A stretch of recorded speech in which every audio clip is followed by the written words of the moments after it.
Усім прывітанне, з вами Зміцер Лукашук. Як звычайна, мы абмяркоўваем падзеі ў Беларусі і за яе межамі. Ну як звычайна у гэты дзень, у дзень і гэты час у нас у эфіры.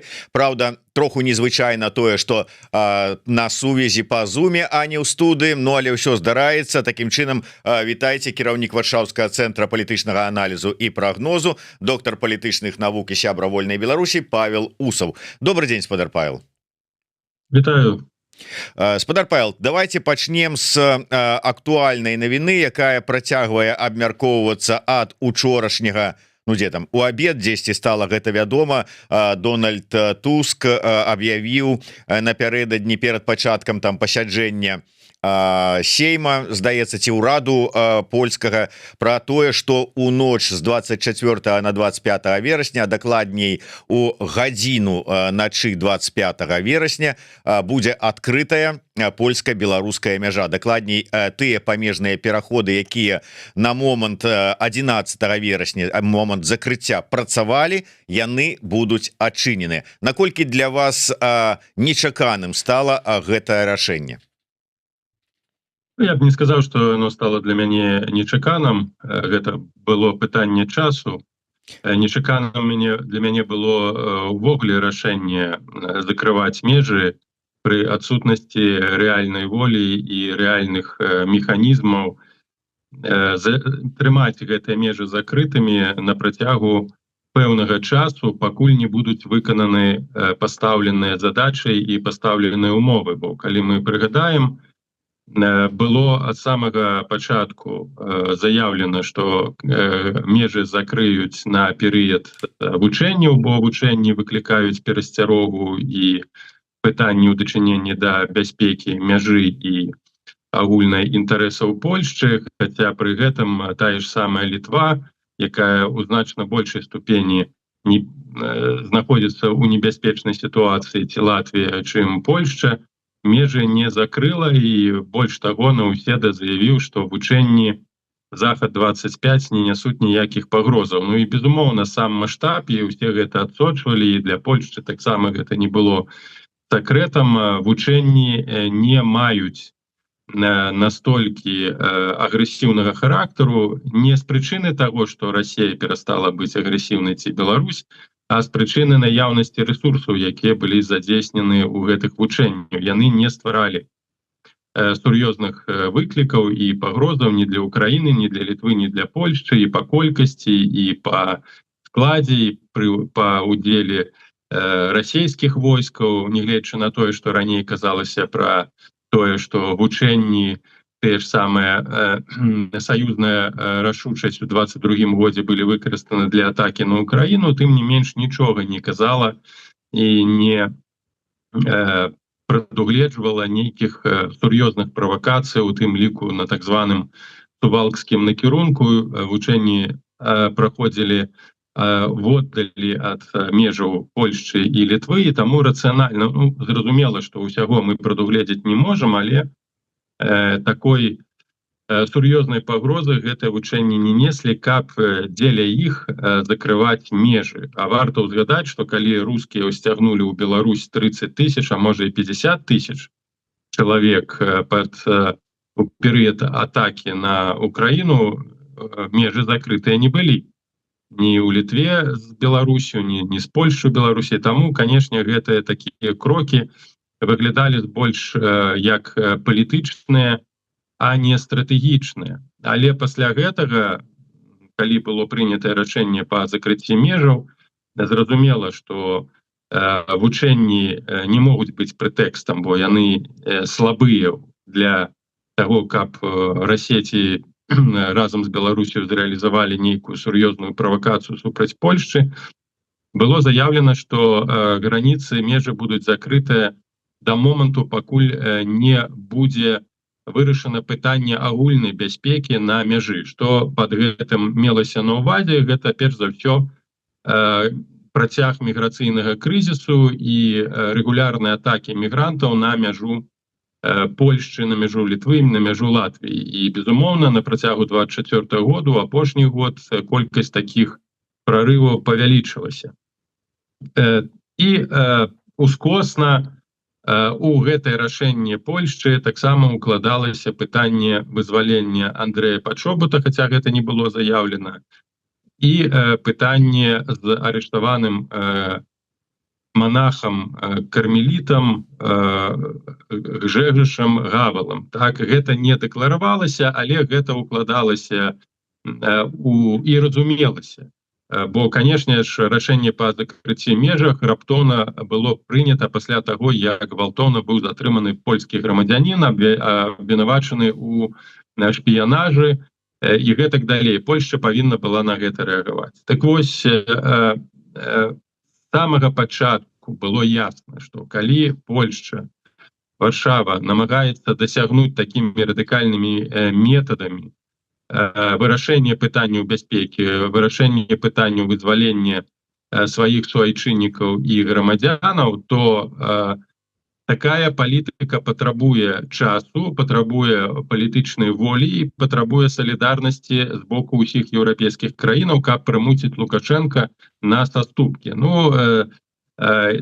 Фонам гэтага працэсу быў візіт міністра замежных справаў Китая у Варшаву, і так, якога намагаліся ці Китай, хутчэй за ўсё, намагаліся выкарыстаць дзеля таго, каб той націснуў на Лукашенка, бо адзіная сіла, якая гэта можа зрабіць на сённяшні дзень, гэта Китай, і ён бы вырашыў тыя стратэгічныя мэты, якія ставіліся Польшчай падчас закрыцця гэтых межаў. Як аказалася, то бок Польшча не полягала на сябе, на сваіх саюзніках, а намагалася выкарыстаць вось такую сітуацыю залежнасці Китая. Але, як аказалася, і гэта маё меркаванне, Китай, які задэклараваў свае амбіцыі як геапалітычнай сілы, як аднаго з асноўных гульцоў на міжнароднай арэне, у міжнароднай палітыцы, пачаў ставіць эканамічныя інтарэсы. Раней эканамічныя інтарэсы, ён у палітыку не ўлазіў, бараніў свае эканамічныя інтарэсы,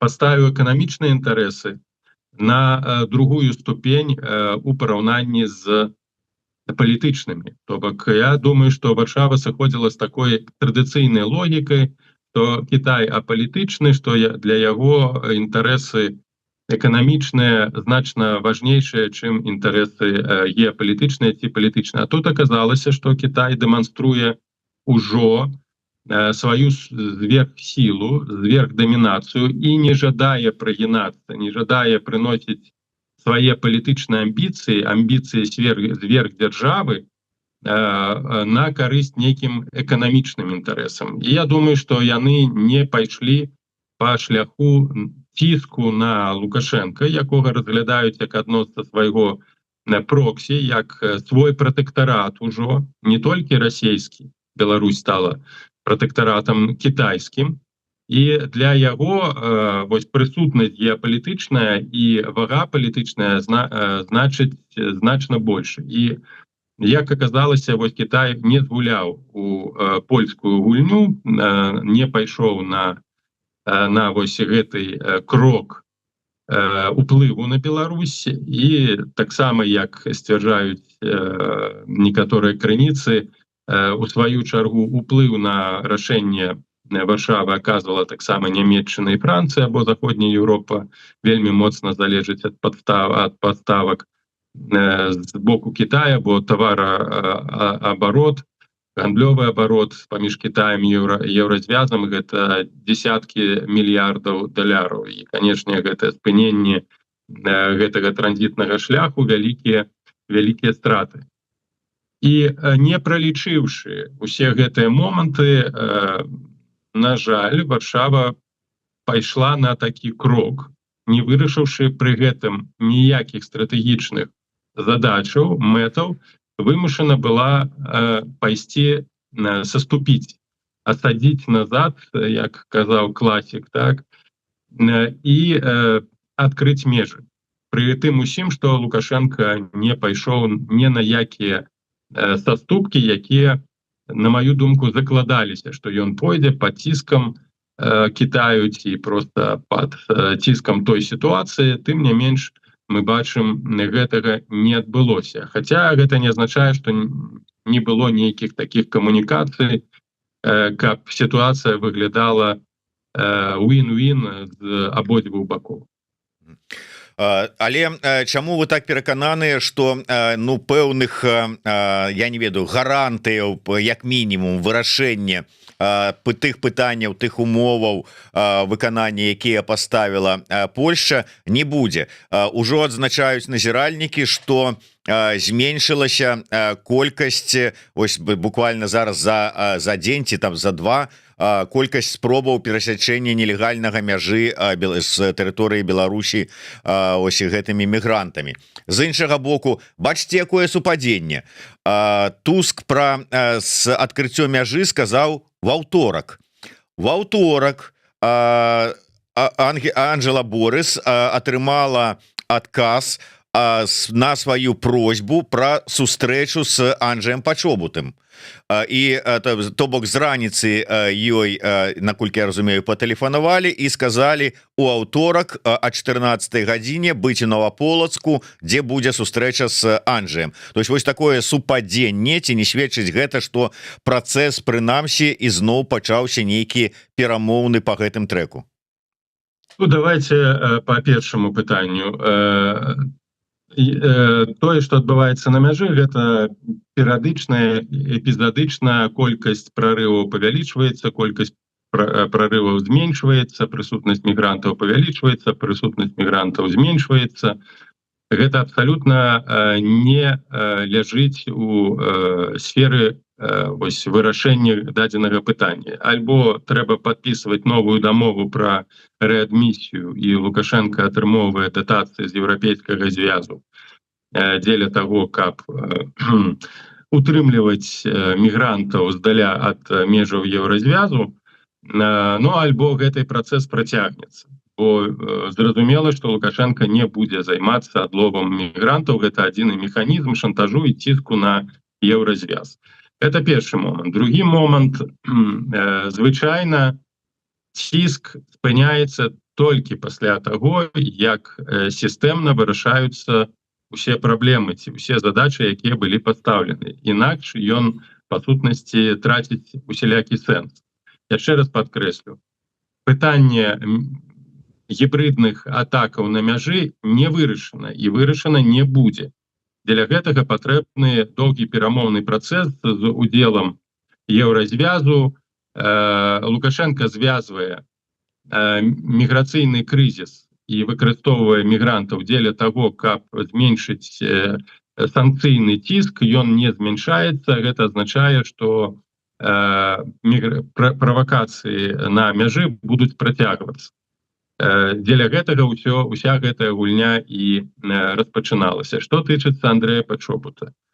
Таксама гэта другі момант. Пункт А. Андрэй Пачобут знаходзіцца ў вязніцы. Ён не вызвалены. Тое, што сустрэлася з ім Анжэліка Борыс, яна і раней сустракалася. То бок, па факце, чалавек застаецца у няволі. І пытанне ягонага вызвалення і дэпартацыі на сённяшні дзень зноўку не вырашана.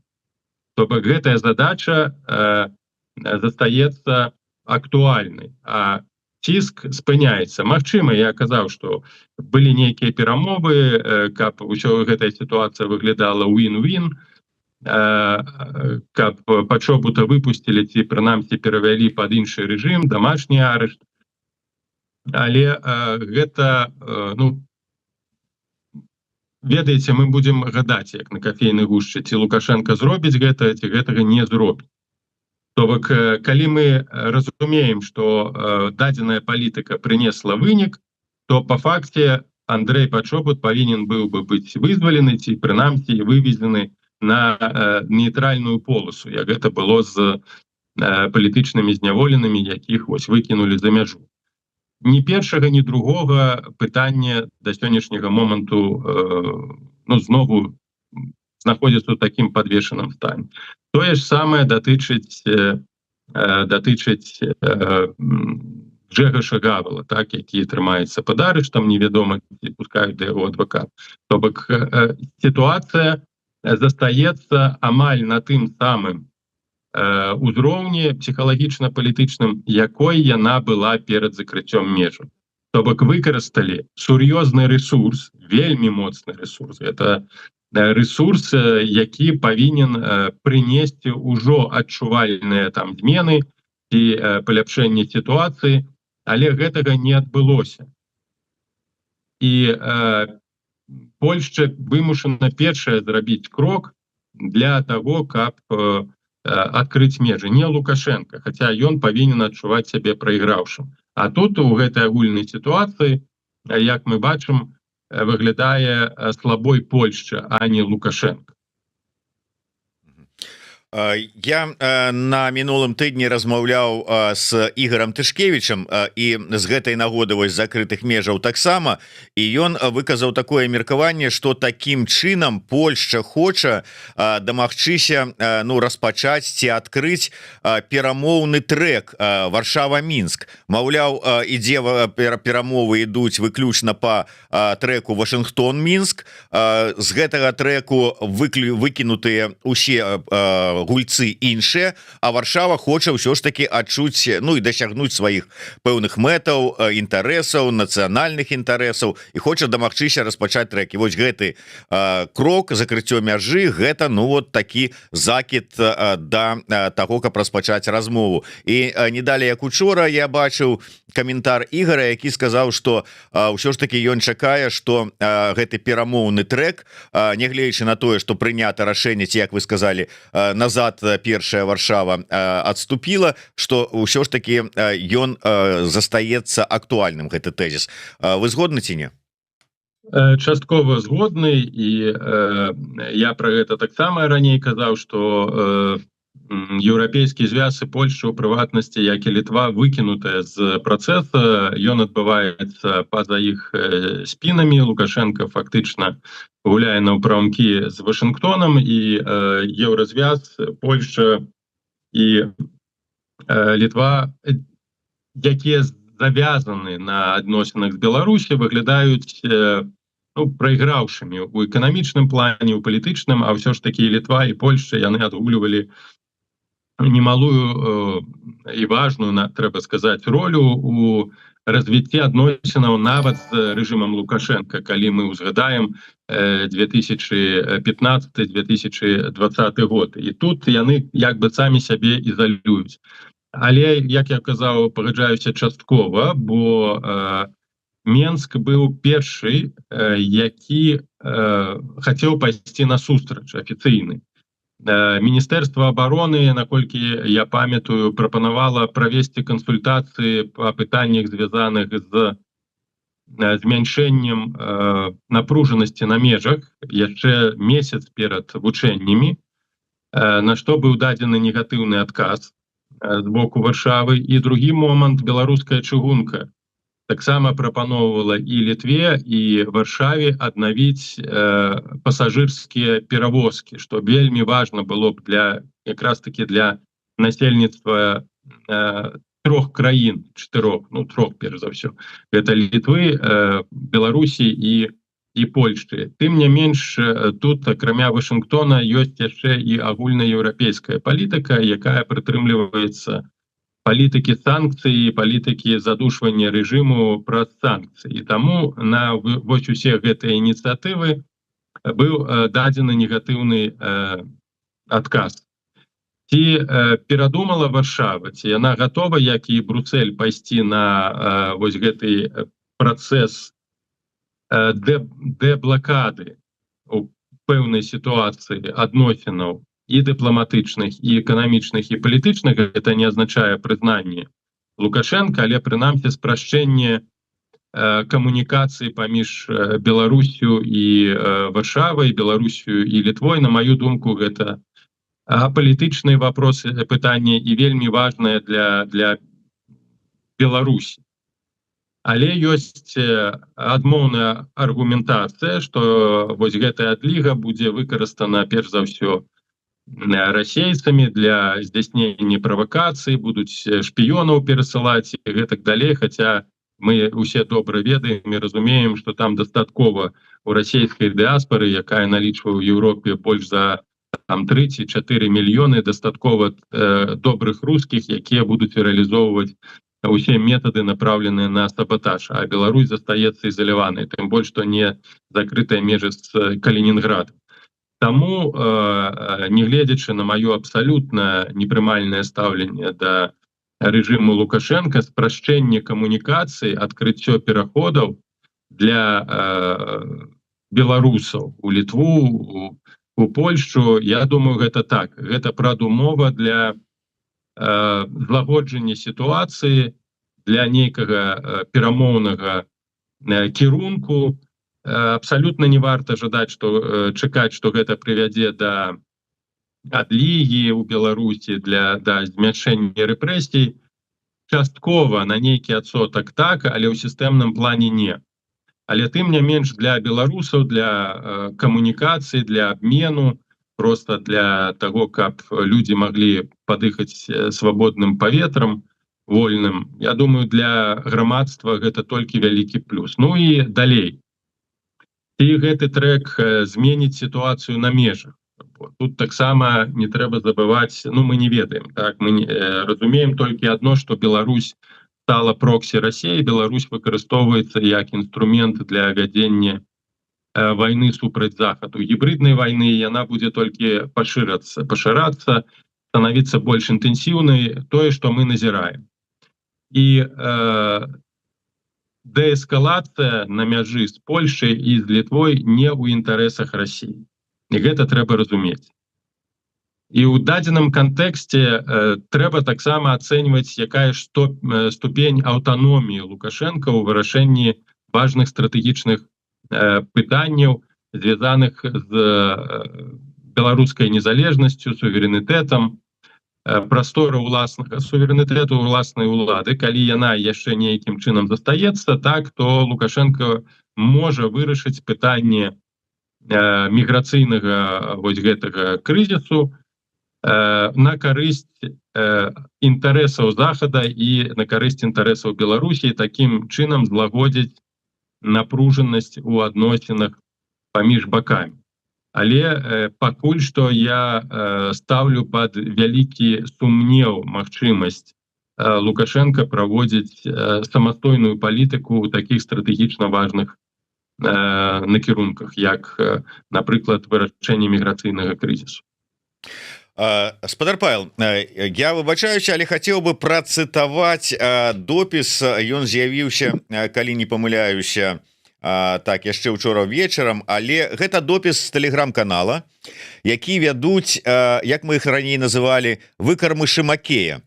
Прыгерман, Дзяніс Мільянцоў там і кампанія Беларусь у рэальнай палітыцы. І вот глядзіце, па-першае, пачатак яны таксама кажуць пра тое, што палякі пайшлі на падвышэнне ставак з закрыццём мяжы, чым паставілі пад пагрозу інтарэсы не толькі Беларусі, свае ўласныя інтарэсы Еўрасаюза, але інтарэсы Китая, мяркуючы, што Пекін надавіць на Лукашенко для вырашэння праблемы. Бачыце, тут вашы пазіцыі з Прыгерманам супадаюць. Далей яны пішуць, але аказалася крыху не так, як разлічвалі палякі, у выніку давялося здаваць назад у аднабаковым парадку. Таксама супадаюць. Але што мяне здзівіла, далей яны пішуць, але з іншага боку сітуацыя наўрад ці такая, як яе прад'яўляюць беларускія дзяржаўныя СМІ. Не пагадзіліся са СМІ дзяржаўнымі Прыгерман з Мільянцовым.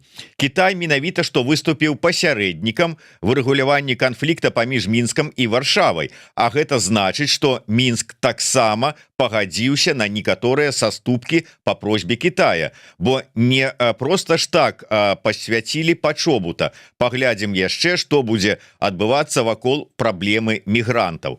Это вот першая частка, другую частку там пра выгоды, якія атрымал Еўрасаюз, Польшча, таксама ёсць у той же дзень, як было афіцыйна аб'яўлена о закрыцці мяжы з Беларусю, Брюссель узгадніў 45 мільярдаў еўра для Польшчы у межах праграмы танных крэдытаў на ўзмацненне обороны, а гэта траціна ад усёй ЕСаўскай праграмы. Ну і папутна, адкатываючы сітуацыю з мяжой, Варшава можа вырашыць шэраг больш мелкіх задач з Беларусю. Такія вось справы. Ну вось такая пазіцыя у гэтых пралукашэнкаўскіх палітолагаў. Што вы скажаце ў адказ на тое, што нават яны перакананыя, што Мінску давядзецца выконваць нейкія умовы і ісці на саступкі?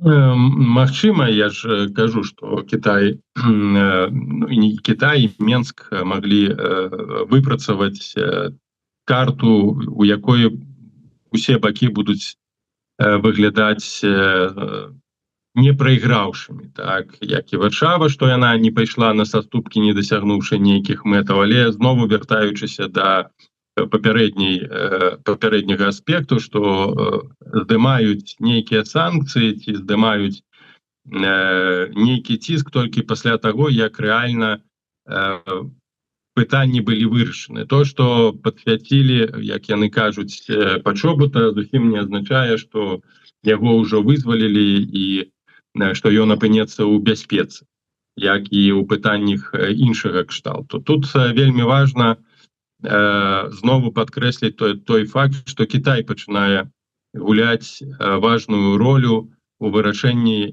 еўрапейскіх канфліктаў, то бок таго, чаго ніколі не было. Я вельмі добра памятаю, калі Кітай спрабавалі выкарыстоўваць для вырашэння крызісаў і каб Пекін націснуў на Пхеньян, на свайго саюзніка, Паўночную Карею, у спыненні нейкіх агрэсіўных дзеянняў, прызнаючы ролю Кітая у паўднёва-азіяцкім рэгіёне. А зараз еўрапейскі звяз і Беларусь, і Польшча ў прыватнасці прызнаюць у сваіх справах важную, ледзь не дамінуючую ролю Кітаю, звяртаюцца для вырашэння крызісных сітуацый ужо не ў Маскву, ужо не ў Брюссель, не ў Вашынгтон, а ў Пекін. І просяць, каб Пекін дапамагаў вырашаць тыя ці іншыя крызісныя пытанні, гуманітарныя пытанні, эканамічныя пытанні. Для тое, што я казаў, што для Кітая Кітай павышае свой статус у еўрапейскіх справах і фактычна зрабіў усходнюю Еўропу рэгіёнам рэалізацыі сваіх геапалітычных інтарэсаў. Вось гэта важна. І з гэтым можна пагадзіцца з не калегамі ў кантэксце таго, што было напісана ў гэтых каментарах. Нашыя гледачы, вось да прыкладу Дэма Хасан, таксама перакананыя, што пэўныя ўмовы, ну найперш гэта тычыцца палітвязняў, ўсё ж таки будуць Мінскам выкананыя. Вот ён піша: выйдуць польскія палітвязні на 100% сёння ці заўтра, а калі не, мяжу ізноўку зачыняць, альбо нават і не адчыняць, калі не выпусцяць палякаў. Но ёсць магчымасць ўсё ж таки да гадзіны начы 25 верасня гэтую тэорыю праверыць, выйдуць, не выйдуць і што там ёсць ці няма, але тым не менш вось такое перакананне. Дарэчы, Хасан, твоё... Тут ремарку пэўную. Для Лукашенка пайсці на саступкі пад ціскам такога кшталту таксама небяспечна. Ён не жадае праяўляць слабасць.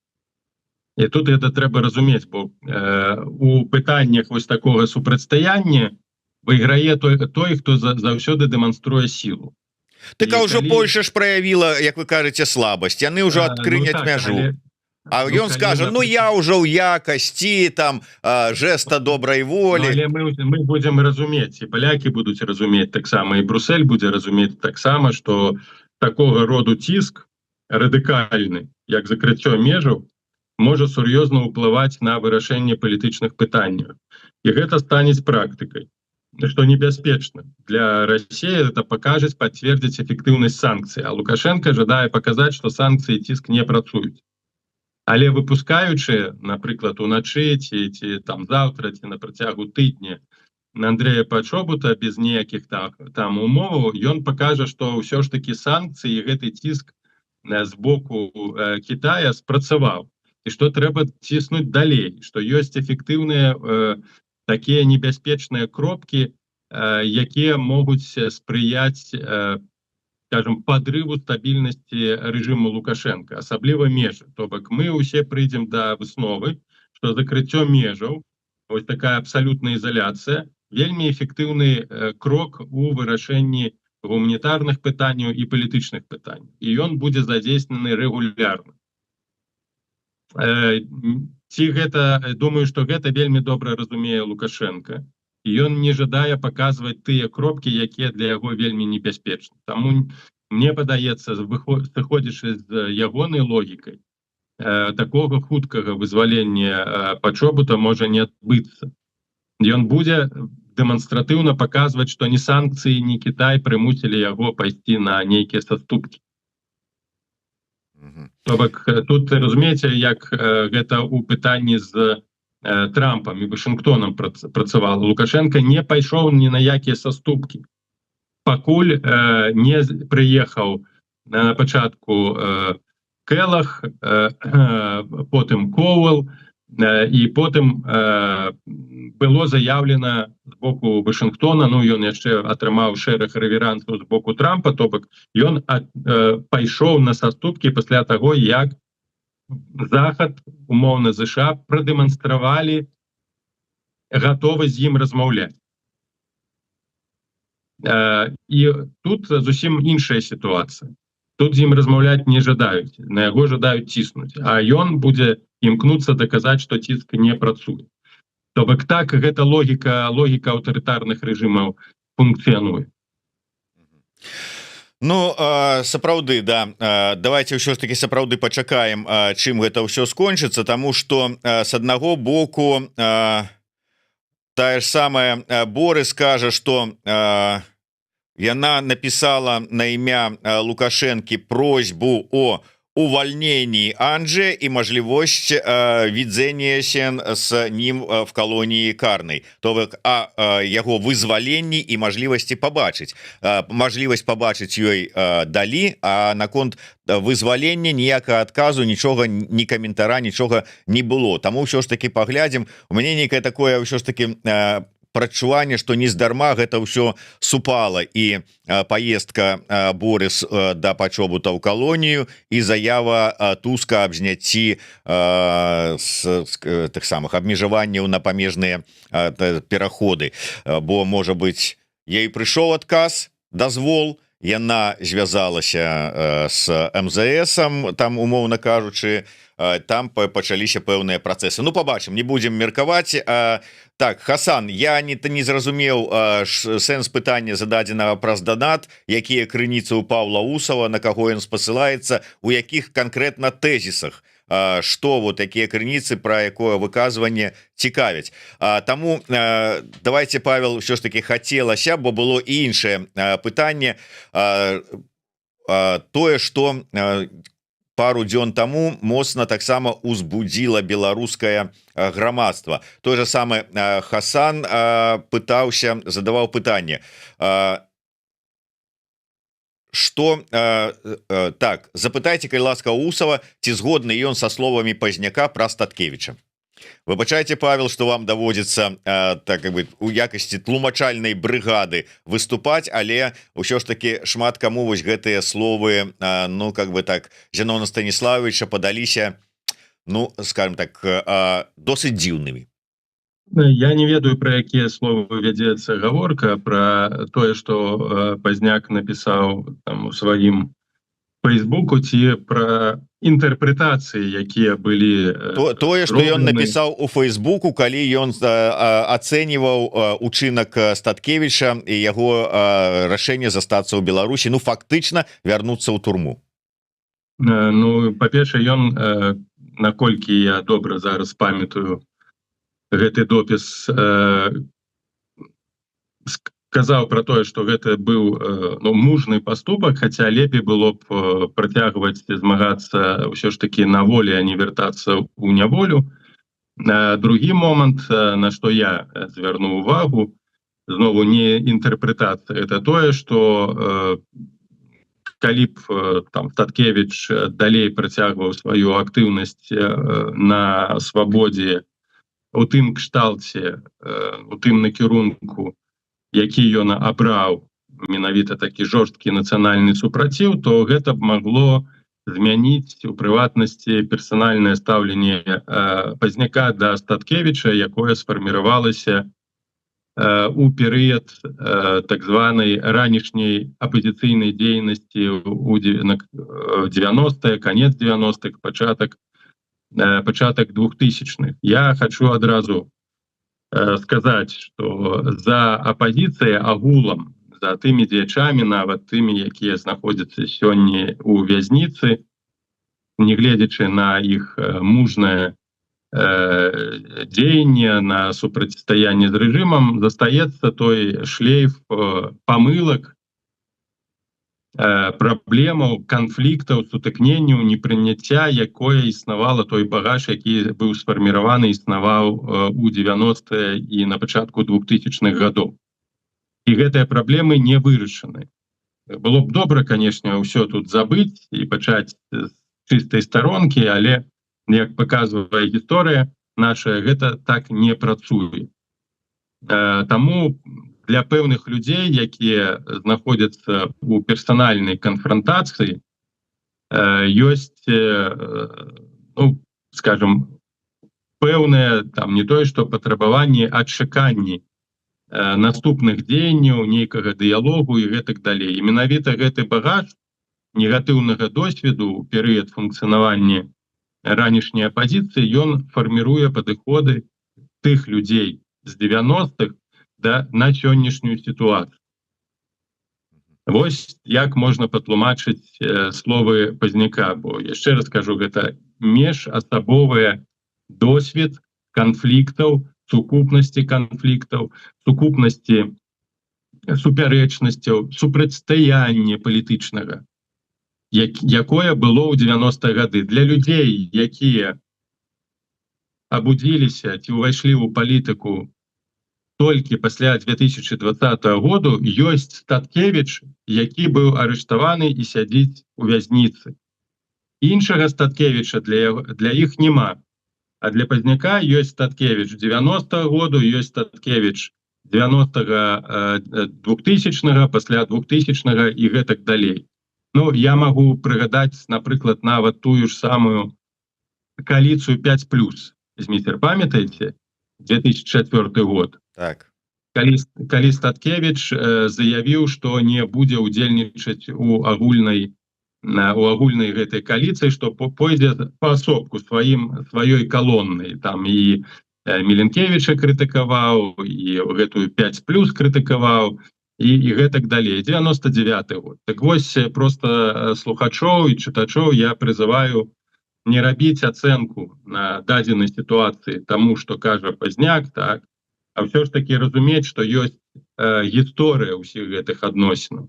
І часам гэтая гісторыя не зусім прыемная.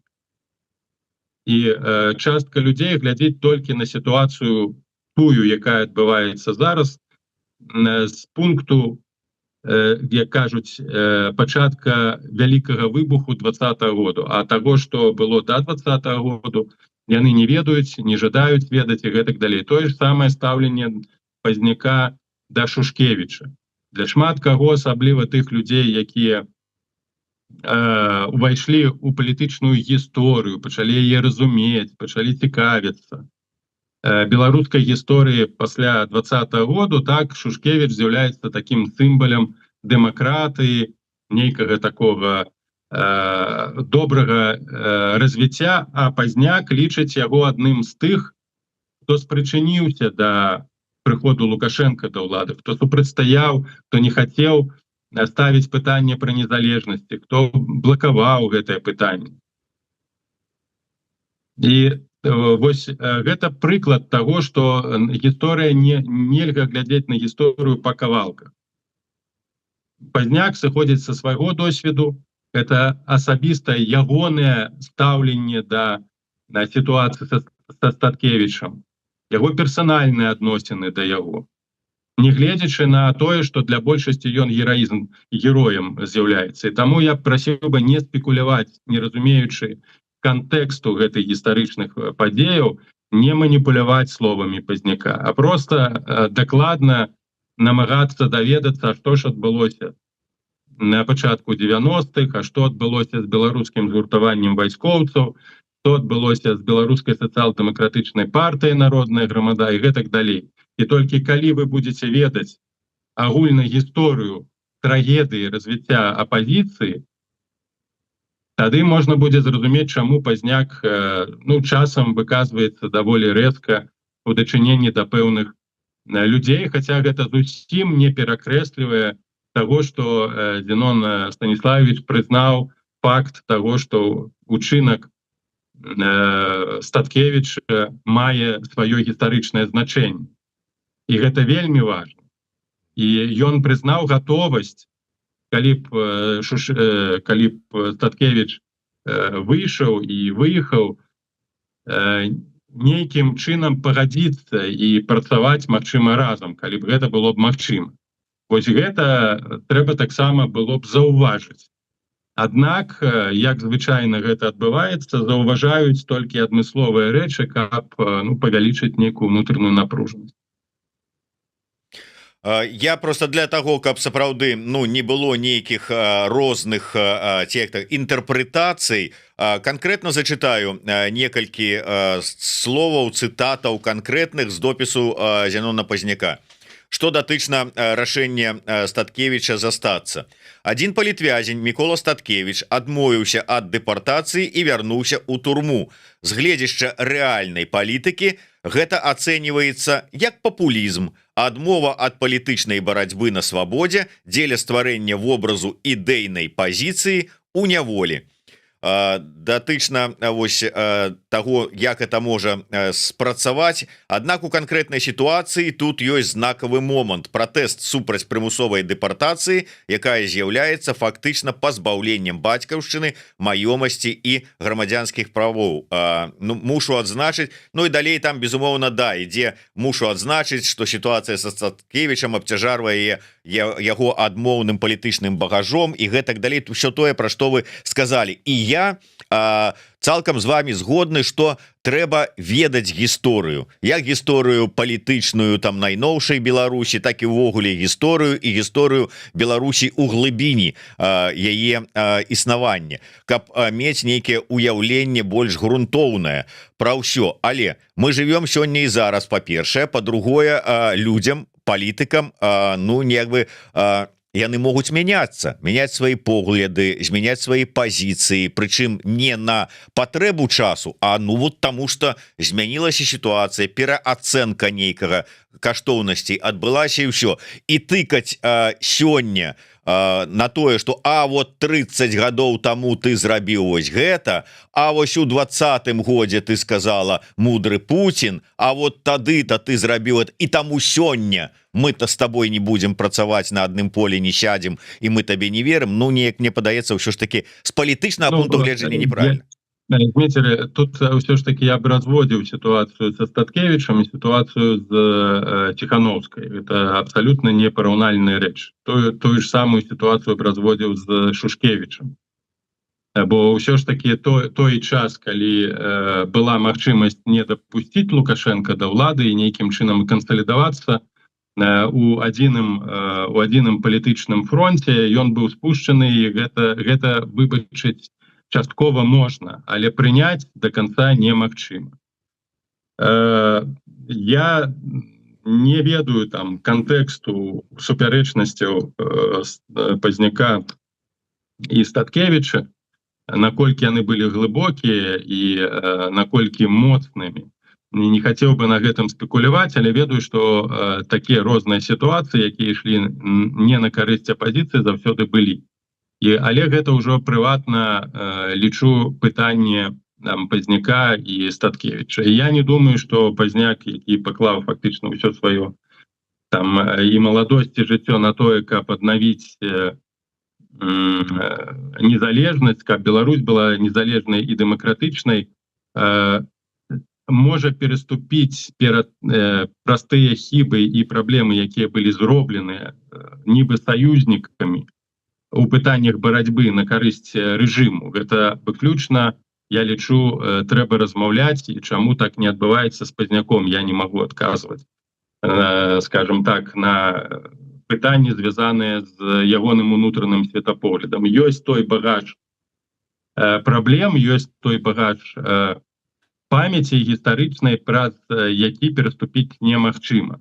Могуць быць нейкія палітычныя альянсы, але калі раней нейкія дамоўленасці не выкарыстоўваліся, калі нейкія дамоўленасці не выконваліся, то вельмі цяжка потым знову з гэтымі людзьмі ісці ў адной калоне і рабіць нейкія кааліцыі, калі няма пэўнасці ў тым, што людзі датрымаюць слова. Але гэта я кажу агульна. Таму я вось гэтую завочную спрэчку паміж Пазняком і Статкевічам, стаўленне Пазняка да Статкевіча, Статкевіча да Пазняка ўсё ж такі пакінуў на перспектыву, на іх уласную унутраную там размову і не спекуляваў бы на гэтым. Што тычыцца вось гэтага другога пытання, звязанага з Ціхановскай, тут ужо іншы кантэкст. Тут пытанне ў тым, наколькі апазіцыя была выкарыстана Расіяй у рэалізацыі свайго праекту ці плану па ціску на Лукашенка, ці стварэнне такіх умоваў, пры якіх Лукашенко будзе здаваць суверэнітэт. І той факт, што шмат з 2020 году мы не ведаем ні пра дзеянні таго ж Сергея Ціхановскага, не ведаем пра дакладна тое, і апошнія падзеі гэта пацверджваюць, што адбылося у кабінеце з Ермошынай. І толькі зараз, пасля 5 год, аказваецца, што і былі грошы, што яна гэтыя грошы ўзяла, і што яна пра гэта не прызнавалася. І што гэта быў фактычна, не той, што подкуп. Гэта была элемент вербоўкі дзеля таго, каб не дапусціць актывізацыі ці радыкалізацыі пратэста, што і было зроблена. І што там яшчэ было, мы дагэтуль не ведаем. І мудры Пуцін — гэта толькі элемент той вялікай гульні, у якую гулялі расійскія спецслужбы і беларускія спецслужбы. Да гэтага моманту адкрыты ёсць кейс Мельнікавай, кейс Котава, і закрываць пытанне з Ціхановскай, чаму яна казала пра мудрага Пуціна, і чаму той же Кавалеўскі пацвердзіў факт сталага пошуку кантактаў з Масквой у 2021 годзе. Гэтае пытанне застаецца адкрытым, і пакуль мы не знойдзем і не атрымаем дакладных пытанняў, з кім Ціхановскі ездзіў у Крым, з кім ён кантактаваў, з якімі алігархамі ў Маскве, хто яго падбухторыў, падтрымліваў пытанні пачаць палітычную дзейнасць у Беларусі. Раптоўна яго не цікавіла гэта, і тут ён пачаў, маючы рэсурсы. Што адбылося з Ціхановскай? Якія кантакты былі офіса з 20 па 22 год з Масквой? Мы будзем хадзіць у пацемку і потым даведвацца праз пэўны час пра тое ж 15 тысяч, пра 20 тысяч, можа пра тэлефоны, пра кантакты і гэтак далей. Таму гэта тое, на якія пытанні мы можам адказаць зараз, пытанні пасля 2020 году. І, канешне, застаецца адкрытымі гэты бэкграунд апазіцыі з 90 па 2020 год, унутраных супярэчнасцяў. Яна ніколі адзінай не была. Заўсёды там былі войны ўнутраныя, заўсёды нейкую частку выкарыстоўвалі. І мы таксама до конца не ведаем, наколькі моцна улады кантралявалі пэўныя апозіцыйныя структуры для дасягнення сваіх мэтаў, для вынішчэння апозіцыі, для паралізавання апозіцыі, для недапушчэння да радыкалізацыі. Гэта пытанне, канешне, на якія можна там цэлыя кнігі пісаць і даследаваць, але гэта, я думаю, што перспектыва іншага часу, іншых людзей. І іншых наших з вами эфіру. Дзякуй вялікі, спадар Павел. Я нагадаю усім пра неабходнасць подписываться на телеграм-канал Павла Усова. Чытайце яго там. Не заўсёды мы паспяваем абмеркаваць усё у эфіры, што ён у сябе там выкладае, а гэта варта таго, каб з ім азнаёміцца. Можна не пагаджацца, але чытаць варта для пашырэння свайго кругагляду. Ну і безумоўна, не забывайте подписываться на YouTube канал Еврорадио. Ставьте падабайкі, націскайце на звоночек і расшырвайце, калі для вас гэта бяспечна. Да сустрэчы, жыве Беларусь. Жыве Беларусь.